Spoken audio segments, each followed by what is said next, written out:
what is up, you guys? It is Kat, and we are continuing on with our ERP series. Today, I have the good fortune of interviewing or picking the brain, getting insight from a very good friend of mine, Arlene Poon, who has been a professional in the ERP industry for over 15 years.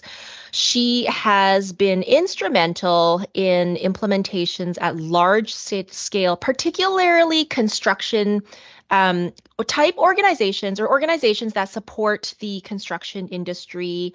I would say it's more construction than heavy manufacturing, right? Definitely construction, yeah, and utilities for sure. And her area, she is a functional consultant, business analyst, and she's been extraordinary in this. Like, she is highly, highly sought after in this industry for her skill set, for her area of expertise, which is particularly in human capital management, HCM, right? And so, Arlene, you and I were talking, just kind of discussing just before we came on air that HCM in any sort of, Oracle is your area of like technological expertise, for the most part, right? And HCM, you were saying that HCM really entails the human resources management bit and also the talent management bit.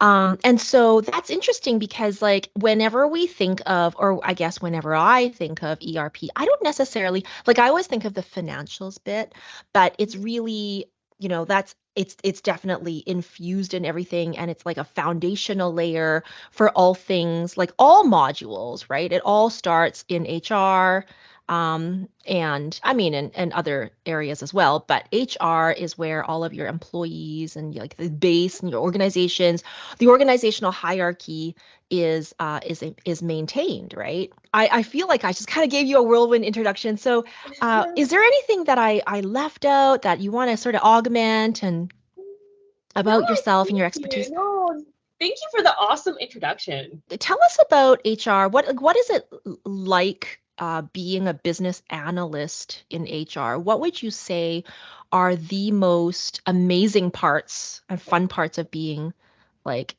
a business analyst and in HCM? Yes, so many good things.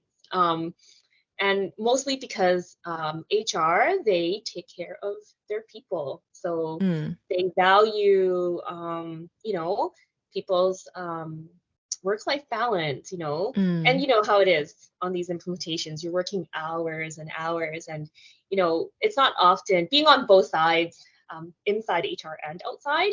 I do have to say, when I'm on my HR projects, you always have the, are you okay? Do you need time off? So there's that aspect, and HR is they like to celebrate people, right? So amazing. Anytime there's kudos to somebody, they're not shy to say, well, good job, so and so. And I find that that's not always the case in all projects, right? And they do like their celebrations. Like, we always have birthdays to celebrate, like baby showers, these projects go on for 1 year, 2 years sometimes. So you get to know people, and over those 1 or 2 years, people get married, people have children. So it's, they don't forget about that human part of it, I have to say. And it's usually very warm and welcoming, and that we're always amazing. looking after you. Yeah, okay, so that's amazing, because that's definitely more, you're absolutely right. Like, if you're working with folks who are in human resources, they are absolutely putting people first, right? Right. So let's take a look at the from the technological point of view. So when we speak of HCM, and particularly in Oracle, and it's probably similar in other types of ERP technology, but what does HCM actually include? Like, what sort of modules? So when I think about, so HCM at the core is obviously, your employee management, right? You record personal demographic information. You would do your regular kind of, in Oracle terms, the assignment record where you capture, the person's work location, the work details, their job title and stuff like that. That's the core of HR. And once you capture that core of HR, you can leverage that information and it kind of um, expands out, right? Or other modules within HCM then can take advantage, right? So for example, if you're doing benefits, right? It kind of guides the type of demographic information that we want to capture, because once you have your benefits module, you need, sometimes you need marital status, right? Dependent information. So it does, it is the core of it is the employee information, and then depending on the modules, it kind of then goes from there, right? It kind of expands from there. And then of course, there's the whole, I kind of consider it HCM, but the whole talent management bit, right? So a lot of the kind of core employee information that is captured in the system, it's also leveraged in performance management, compensation. There's, I can't even think of recruitment. Right.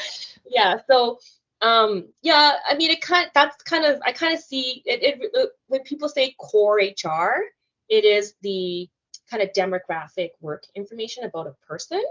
And then all the other modules kind of take advantage of that core information. Okay. Or like build upon, use the information that is in that layer, I guess, that foundational layer, which you would say is the employee platform, if you will. Yes. Right. And Okay. oftentimes when companies are implementing like an Oracle HR, for example, an HCM, you always start with core, right? You start with your core, and then you build on top of it. Okay. So you start with core HR, HCM. Yeah. I think in Oracle, I feel like it's called HRMS, but like human resources management system. Is that sort of the core sort of, okay. Yeah, Or so maybe it's changed. yeah, I haven't checked in a while because it might have changed. I think it went from, for a while it was HRMS and then HRIS and then HCS.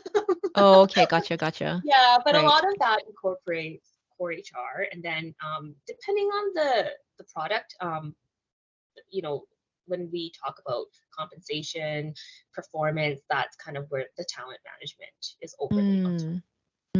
And so I know that there are a lot of different third parties, like for example, payroll. That's something different than HR, like core HR, right? Like that's like I would say one of the modules that feed off of that HR system can be Mhm. integrated. So particularly in Oracle, and this might be true, this will absolutely be true of other technologies as well, where you can have the centralized HR system. So the HR, HCM management, the employee layer, where all that demographic information is held, etc. And then you can integrate. So you don't always like when you're implementing HR, you don't have like you can do a mix and match, right? Like you can integrate with, you can use Oracle for something and then integrate with a third party for another. How do you feel that that works? Would you actually recommend like sticking with one system for all of the modules in HR, or would you like, is it okay? Because the thing is that, especially with cloud now, um, there's always this best of breed sort of everybody wants to get the best in that particular area, Mhm. but they might not jive, is what I noticed. Yeah, How do you feel I about mean, that? that's such a good question. And at the end of the day, I don't know if, like having been worked in companies where, best of breed is the thing, and then other companies where, everything's within the ERP, having done both, I think there's really no right answer. It is maybe from like an internal support perspective, having the one application, it all in one single ERP is a little bit easier to support. But at the end of the day, I think that it's it it it depends on the business and the business needs. What sort And of, whether okay, so let's dig into that a little bit further. So in terms of Mhm, business need, what are some business needs that would compel an organization to say, hey, I want this third party, say mhm, benefits provider, or sorry, not benefits provider, but benefits system, or probably benefits provider. What uh, sort of triggers would an organization look for to say, I want mhm, this third party and not the mhm. core technology?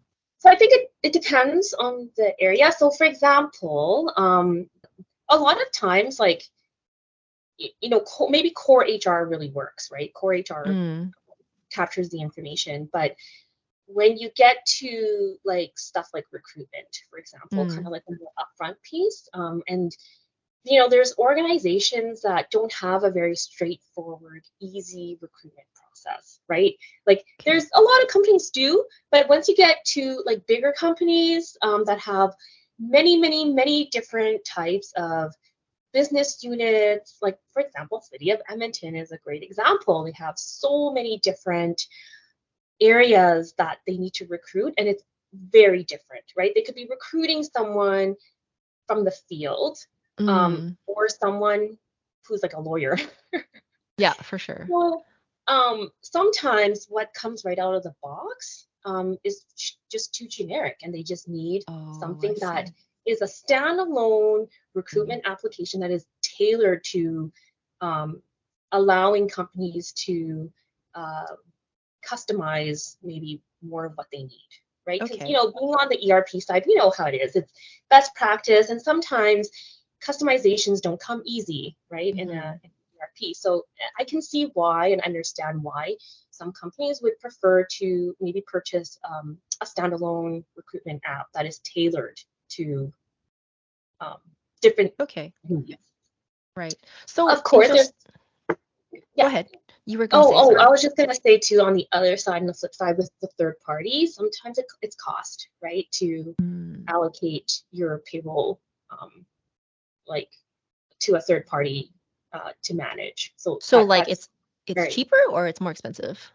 um because it's payroll, or benefits may not be done in house. Mm. Um, that cost is then off to a third party group. Yeah, Yeah. and that would be true of like if you were going to go seek professional, a professional management of some sort of, you're like essentially outsourcing this one Yes, that's area of your outsourcing is what I organization. Of meant. course, there's Yeah. going to be cost, but then Yeah. there's also the efficiency aspect of it as well, right? So like you're prone to less error, you're covered under, perhaps some legislation that you may or may not be familiar with, right? And so that Mhm. might make sense to go to a third Yeah. party where they live and breathe this stuff every all day long, Yeah. right? And so they know exactly what to look for, whereas you wouldn't have to train Mhm. your group of employees to be Yeah. knowledgeable in that, and maybe you'd miss something. And so that maybe like Right. sometimes the risks are quite severe in that you might get litigation out of it because Oh. a particular something was not done in alignment with what it should have been done. Yeah, so I totally get that. Mhm. So interestingly enough, so as a business analyst, you obviously, you gather the business requirements and business needs from Mhm. the folks like the stakeholders in particularly is it okay, so let's just start. So as an HR business analyst, when you start to gather, when you're put into this new project, Mhm. who are all of the stakeholders that are involved? I know it depends on the project, right? So let's Yeah, just and make an assumption. So let's go, we've got this organization, they want to put in HRMS. So where would you begin actually? um, so typically when core HR is needed Mm, and they need to implement a core HR application or the core side. It very, very much has to do with payroll. I would Oh, almost really? say payroll is a big driver for having core HR. Really? I wouldn't Yeah, have expected that. you can run payroll with very basic core HR data, right? So, Okay. if it's so that's usually the main reason is because payroll needs some employee information to pay Right. somebody, like Right. a SIN number. Yeah. If they already have a core uh, or an HR application where there's HR employees entering information into the system, we would be meeting with the HR team. HR team. Okay. Now, sometimes, So hold on, back up. So HR yeah, team is like really vast. That's like saying, oh, yeah, I'm going to meet with finance, but like who, right? Like you um, have absence, like abilities mm, management as an example. Then you've got mm, like the payroll people. Like those are all areas within HR. But who would you like? Would you get a yeah, cross representation from all different areas of that? it depends on how big the HR group is too. Yeah.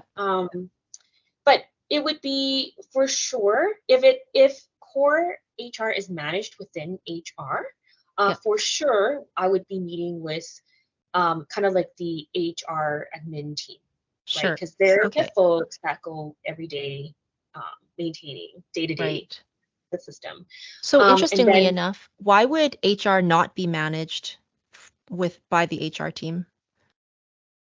well, like it would be like when I say the HR kind of admin team, it is the HR team. So, like you said, within HR, there's like Oh, the sub areas. yeah. Gotcha. Okay. So it's like the team that would do the kind of day-to-day data entry management bit of Gotcha. Right, within right, HR. right. Yeah.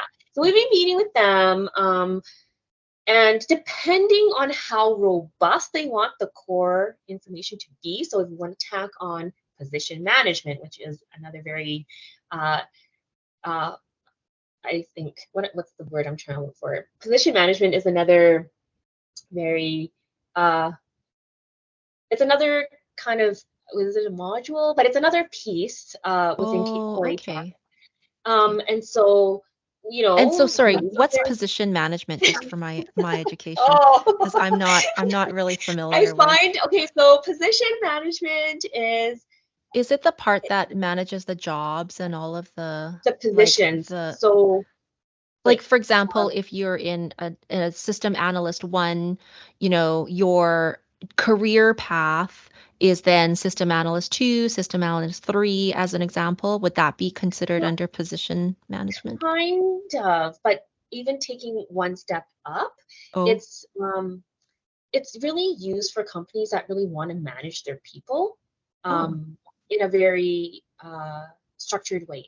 So, and it really ties into budgeting. So, for example, I might be a manager and I might be given a budget of so many dollars, right? mm, And if you have position management, you would look at your bucket of money and kind of come up with a position structure that fits into your budget. So maybe oh, you have a okay. business area where you need all managers. So you would, with that bucket of budget, you need to hire 10 managers. Oh, that's Or, interesting. yeah, and Okay, then that's what you get. That's what you have been approved for to hire gotcha. 10. It's kind of like seats in Okay, your I group. totally get it. It's like fantasy football, right? Like you're putting together your team Kind of. Yeah, and so you have you have parameters.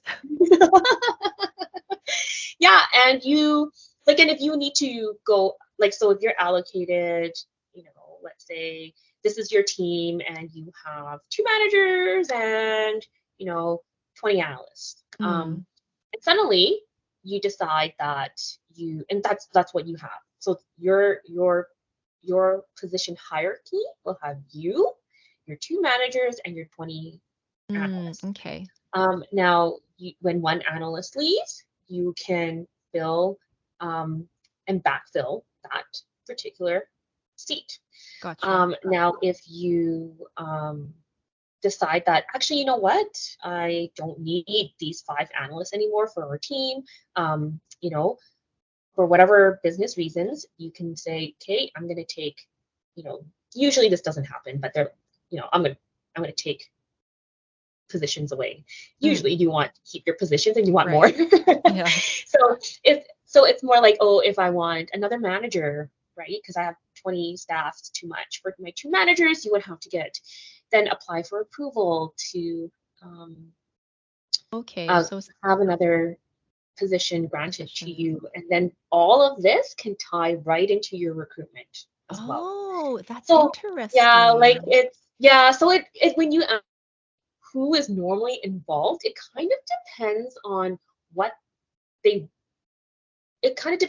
currently have, what Mm, they want. right. It's not a straightforward answer like, Right. you know, I would like, and sometimes there isn't even a core HR group. Like Oh. all of that administration is done in payroll. So in that case, Oh. I would actually be talking to payroll. Yeah, it's Right. not that straightforward. And Oh, okay, gotcha. what I have and some of my favorite projects is actually when there is no core HR and they want to introduce the core HR, Uh, and because payroll is just entering very basic employee information just to get people paid. So what's mhm, exciting is, okay, they want to introduce like a real core HR application and like mhm. really start leveraging their core information to do like amazing things, like, Mm, you know, really you know, tracking, like you said, absences, or, you know, tracking people's career goals and, you know, right. performance goals, like, you know, that is like that those are one of my favorite projects, is when they go from very basic, let's just pay people, to, you know what, we've grown so much now, we need a way to manage our people, like, let's you know, make sure that we're going to leverage the system to help us manage and grow our staff, right? Like Amazing, those are, amazing. yeah, those So, are my okay, favorite so projects. excellent. So let's dig into this a little bit further. So what are the outcomes? Like what are the like if we were to consider HR implementation, what are some really successful outcomes that you would say would mark a an implementation of an HR system successful? So what I mean is that, you know, you've got this, and I know what you're going to say. It depends on the organization, which it absolutely does, right? Like, so regardless the starting point, though, the Hmm. outcome of an organization having an HR system to manage their employees, they should have a picture of success, and this picture of success should be at a high level, pretty generic. Like, what are Hmm. some key metrics, if you will, or like key things that people could see that, oh, because we are able to do this, you know, this is now, we're now able to do this, whereas before we couldn't. Like, what are some, Hmm. what examples of that? Um, like, so even at the very basic Yeah. level, if you put in a core HR application and you're just Mhm. tracking, you know, people coming in, people moving into positions, people resigning, right, or leaving the organization, Mhm. very basic steps. Mhm. Um, what you get out of it is like reporting and analysis of your Mhm. people, right? So trends, like headcount trends, like where Okay. were we 5 years ago and now? Turnover trends, you know, how is our turnover doing? Are people leaving? Why are people leaving? Right? You know, even promotions. Where are people wanting to, like, not maybe not that sophisticated, but at least you can track like how people are progressing too. Mm. Um, yeah, even if it's not these kind of high level, really nice analysis, a lot of times, you know, HR is expected to, it's been so long, but I know there's different reports that, like kind of legislative reporting that needs to be Oh, fulfilled. okay. So even just getting that out of the system, very out of push of a button, hopefully, and not having to like manually compile reports Right. together. Yeah, like I would say just having that core is helpful, right? Like how many people did we Okay. hire, in the last 6 months, Yeah. that kind of To thing. really like measure your growth in an organization. Yeah, yeah. And then of course, if you do your core HR well and you get your basics down, and you have your absence tracking then, and you have your talent management bit like performance and stuff like Mm-hmm. that. Of course you leverage that as well, right? Right. You can start tracking compensation, the whole comp cycle, performance cycle, all within the system. And hopefully at the end of the day, um, I would say two things. It's you measure success by, are you getting your reporting that you need out of it? Is it adding value to when you need to pull and understand your people?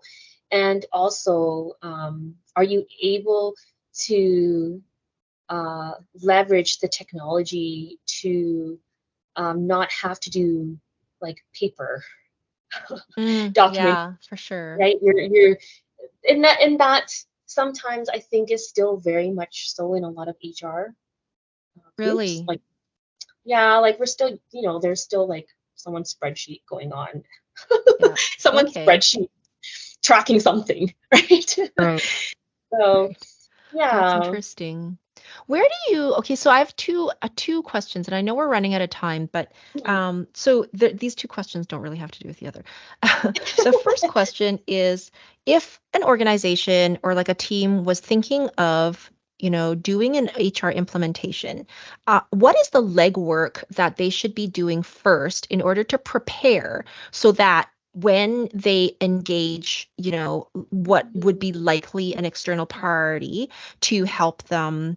We call them system integrators, of course, you know that. Mhm, We help mhm, them implement their HR system, that they sort of mhm, have everything, that they're not like caught flat-footed. It's like, oh, I don't have the answer to this. So what are these questions that they need to answer ahead of time in mhm, order to assist with or like expedite, pave the mhm, path to an implementation? mhm. Okay, I'm going to assume that there is already an existing um, system somewhere that Sure. data is being. Yes. Yes. So I would recommend two things, I think, to help.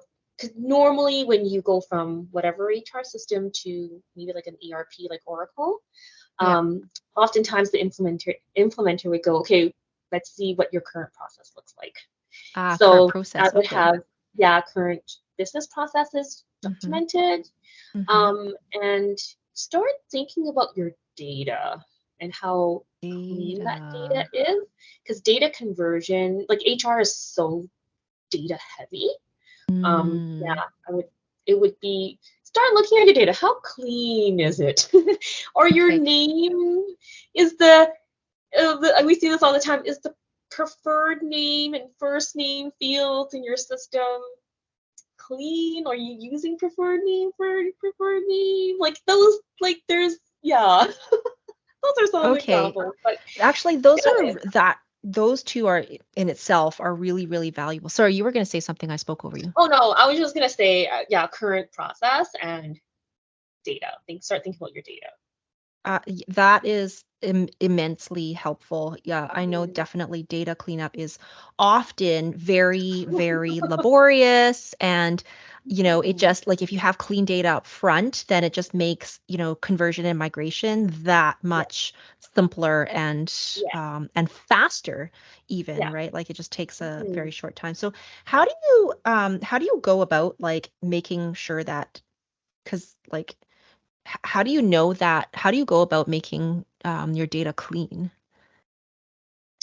Or maybe you have Um, like data analysts to literally like go through and well, yeah, like it doesn't have to be like, I mean, at the end of the day, when you're doing conversion, you're still gonna, like, there's always new data cleanup, no matter for what, sure. right? Yeah. But it's more like, is your information being captured consistent? So even if it takes someone who's Consistency. very, yeah, if it's just someone who's maybe more familiar with the system and reporting, all that person really has to do is maybe dump that information into Excel, and you can start kind of looking at it like at a wider angle and go, okay, so this, like I said, the preferred name field, is it tracking people's preferred name consistently, or is there sometimes people's first name in there? Right. Is it a mixture? And if it is that what you want to bring into the system, or is it like, do we want to just bring in preferred name and clean that up? And maybe that's an opportunity to, do some of those simple kind of cleanup things. Okay, that's interesting. That's actually very important to note. Like current business processes is definitely part of something that business analysts sort of live and breathe.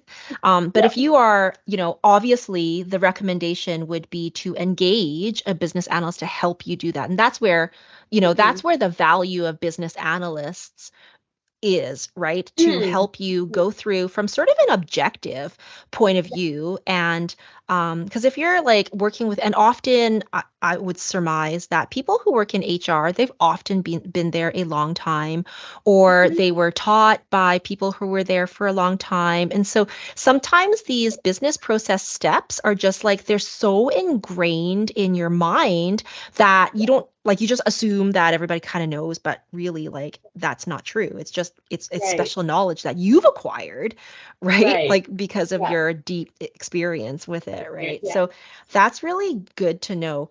I forgot my other question, but we can continue this one. Current business processes. So I know that this is like, often it's like, it's kind of difficult to collect your business. Oh, I remember what my question was. So sorry. So, okay, let's talk about, so we talked about the success, what makes it, how do you know that your HR implementation is successful? But what about on the flip side? Like, what are some things that, because when if HR goes wrong, it has very, very serious impacts. I know, and I know you've been a part, like you and I have had some sort of more intimate discussions about that, which we won't bring on air, but what are some things that people need to look for, organizations need to look for, where they can have like extreme serious impacts if this thing goes wrong? Like, obviously not being able to pay your people, or like paying them the wrong thing, is really detrimental for sure. Yes. So are you asking like just from a pure HR perspective, what could go terribly, terribly wrong? It doesn't have to be from an HR perspective. It could be from any perspective. Just like, I just want, go ahead.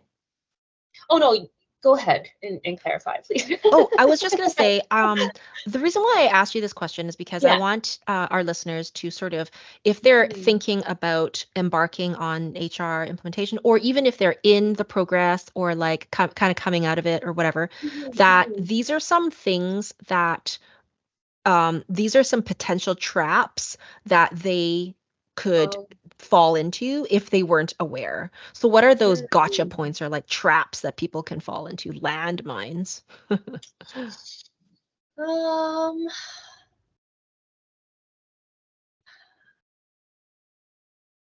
hard to say for HR, because typically when I guess data, I don't know if I'm answering your question, but if you're doing, obviously we're implementing a new system, for example, and doing your data conversion, and if you don't have a very solid data conversion strategy, and you're converting in the wrong data, of course that's kind of where then you hit the payroll piece, right? And then of course you can't even leverage you won't even get that far. I do see that data conversion sometimes is the struggle of sometimes. Yeah, for Yeah, because sure. we focus on business process a lot in Hmm. HR. Hmm. And then sometimes, we don't look at the data until, we need to look at the data. And yeah, I've seen it where data conversion sometimes does delay That's the huge. implementation. Yeah.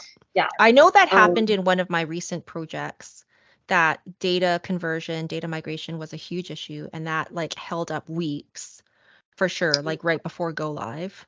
yeah, so I mean, you could have like the best process documentation. Like you might know exactly what you're going to do Hmm. and in the new system, and it makes total sense, and you have your change management ready. But at the end of the day, that information in your current system has to move to the new system, and it needs to be moved in the right places, and Right. the data Yeah. has to be correct. Because then Okay. there's benefits, payroll implications for sure. Yeah, for sure. Um, So actually, on that note, that's interesting because often organizations will engage a third-party system integrator, right? So like these are the software vendors who would put in your mhm, system for you, but they don't mhm, know your data as well as you mhm. do, right? And Yeah, so like you really need somebody who knows the data well to look at it to yeah, make sure that, oh, well, this field is actually not this field. It really ought to be this field. And we need yeah, this thing, but we don't have a new field in the system, so we need it. yeah, Otherwise, the software vendors will be like, oh, everything's okay. We'll just truncate this field. And I was like, no, we need those last yeah, 20 bits. yeah, and having that understanding of what that field actually does too. Hmm. Yeah, yeah. Yeah, I'm trying to think what else, but I can't for some reason I can't think of can't think of any other kind of um And so I know that definitely people engage. So like HR in an organization is really good at HR, right? But where they're not good at is system implementation for even an HR system, right? So that's where people like you and particularly me come in, not in the HR area, but in the financials, whatever, come in to sort of augment that. So it should be the bridge between yeah, our HR subject matter experts and the software vendor who doesn't really have, like, the interesting thing is that, and I'm sure you've encountered this as well, but the mm, difference between the software vendors and like the intermediaries like you and me who mhm, like augment the project team, we work on behalf of the organization to help to work with the software vendors, that the software vendor doesn't really have any sort of accountability beyond the technology. Do you know what I mean? Like it's yeah, like, and I think what I've been told in the past too is that when like a me or a you or someone similar to us comes in, we already have an idea of what their business process is. Like yeah, we already understand. We're not like we go in like we know how like the financial processes are, or that at a exactly. very high level, how do you hire, Yeah. terminate someone around? We kind of already have that idea. Whereas a lot of times they might come in and go, okay, well, how do you hire somebody, right? Yeah. Like, Yeah. Yeah. and that I find that it not only is a challenge for that person, but I know that it could be challenging for the business team because they're like, okay, like we have to like educate these people to help Yes. Like, us. how do you not know? Like, how do you not know how to Now hire a I person? have to help you before you can help me, kind Yes, of exactly. situation. So that's the thing, right? Like on one hand, you have these HR experts who are experts Mm, in their business, which is the business of HR, particularly in their organization, and they just mm, think that everybody should know, like, this is common knowledge in the world, whereas it's actually not. It's like specialized knowledge that you've acquired over years of being in that organization. That's on one mm, hand, and on the other hand, there's the software vendors whose sole mm. purpose is to simply implement the technology and then leave. Right. Yeah. And so, like, how do you marry the two? Well, that's where you and I come in and like act as the bridge between, okay, Mm, like this is what the organization needs in terms of what their business requirements are, their processes, whatever have you. And we often, very often, I would say that probably one of the most valuable things that you and I do is that we hold the software vendor accountable for things that they would have otherwise been like, oh, here you go, okay, bye. Yeah, Would you agree? we're avoiding the situation where, the business comes back and says, well, you know, we have this, but that's not what we asked for. Yeah, exactly. It's like a That's nightmare for my exactly. ears. Like, no. Like, Oh and so that's the thing, right? Like it's interesting because you think that I mean software vendors are like, yeah, yeah, yeah, don't worry about it. We'll take care of everything. But they don't. oh They yeah. only take care of what they care about, which is the technology, right? And as you and I know that a business is not just technology. The technology supports the business. Exactly. Yeah. Yeah. So that's this has been a really interesting conversation.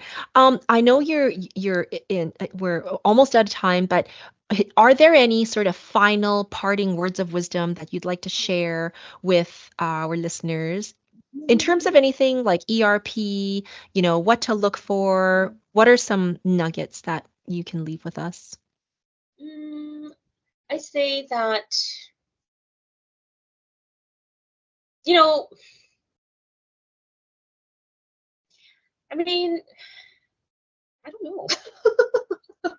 um, when people ask me what is the, I don't know if I can answer your question very straightforwardly, so it's going to be this weird rounded about Sure. answer. But No anyways, problem. um, yeah, like, people always ask, well, what did what would you recommend, or like, what did so and so do, or especially on the HR area. um I can provide all sorts of different ideas, but at the end of the day, every I think is the most important thing is that we're listening, and we're understanding the business requirements, and that we can, Mm, and like that's I've seen it where people are like, well, um, what does the system do, right? Or like, don't like, I mean, what the system can and cannot do is obviously very important, mhm. but at the same time, um, make sure whoever you're working with, I guess, to the listeners, if you're on the business side, that they understand the business requirements, and business Mm, requirements, in my opinion, always come first. yeah. And then, Yes. let's try, and the system might not be able to fulfill everything, but let's understand what that is, right? Yeah. Instead of going full solution, let's capture that. I find that a lot of times we don't spend enough time doing that and really understanding it. Like, a lot of people, a lot of times, like you said, the implementer would come in and say, well, this is what you can do, so do it. Which So may often be like, oh, all these bells and whistles. Yeah, you can do this. And yeah, then you're like, great. And yeah, then they're like, okay, well, here's your customization bill. yeah, It's like, what? yeah, Oh, you wanted yeah. all of these, you told me. Like, Yeah, so it's kind of like, yeah, good point, Kat. Like, it's make sure that whoever you're working with, especially for, like, I guess I'm speaking with towards the business, that they understand your requirements, and you understand what you're getting and how you're getting it. yes, 100%. Because, like you said, they might have met every single requirement you want, Yeah. but Yeah, and they're going to be very technical about it, right? Because they are yeah. not, as I mentioned, they're not interested in you being able to run your business well. They're interested in being able to put in the system well, Hmm. right? And Yeah, that it yeah, doesn't like and it's alive. yeah, yeah. And then I guess I just something just came to my mind too, is that with HR in particular, you kind of have to just kind of be patient with it too, because, like I said, a lot of times organizations will go, okay, we're going to implement HCM, and we're going to implement core and performance and absence management, recruitment, like the whole thing, right? Um, and what usually is the reality is that core comes first, and then that's all we could afford for this year. Okay. And then next year, let's add recruitment and whatever else, Okay. right? And so sometimes people get discouraged because they're like, okay, we spent a year or two implementing like core. I'm not even getting my comp or my performance. And sometimes it's like that. So just kind of be patient, and because it takes time to build data, right? Like That's right. you can't just get your analysis day one, because you need that time to build up your system for valuable information. So Right. Well, thank you so much for all of your insight. I really appreciate it. I'm so thank glad you for that having me. absolutely it's been quite an honor to, chat with you and sort of get into your mind about, all things and into your experience in implementing HR. So thank you so much, Arlene. It's been such a pleasure. Thanks, Kat. Nice chatting.